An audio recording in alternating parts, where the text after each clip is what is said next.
ایک خاتون نے مجھ سے کہا عورت کی آواز کا پردہ ہے اور آپ کی آواز تو مرد بھی سنتے ہیں، تو کیا یہ بات درست ہے؟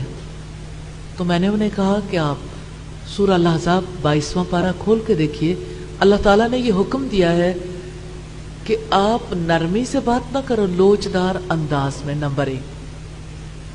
دوسری بات یہ کہ عورت پر کب اللہ تعالیٰ نے پابندی عائد کی کہ وہ لوہے کی دیواروں کے پیچھے قید ہو جائے؟ اللہ پاک نے کہا ہے وَقُلْنَ قَوْلًا مَعْرُوفًا، اچھی بات کرو۔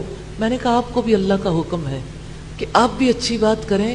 یہ اچھی بات کرنے پہ پابندی نہیں ہے، پابندی کسی اور چیز پر ہے۔ اس آیت سے اخذ کر کے ہمارے علماء نے کہا کہ عورت کی آواز کا پردہ ہے، عورت کی آواز مرد کے کان میں نہیں پڑنی چاہیے۔ تو یہ پابندی تو رہ گئی صرف ان خواتین کے لیے جو اللہ تعالیٰ کی بات کریں، باقی کسی پر ہمارے علماء نے وہ شدت اختیاری نہیں کی، پابندی رکھی ہی نہیں، حالانکہ اصل اس کی یہ نہیں ہے۔ پابندی ایک برابر ہے ہر طرح کی خواتین کے لیے، اور وہ کیا ہے؟ وہ بات کہو جو اچھی ہو۔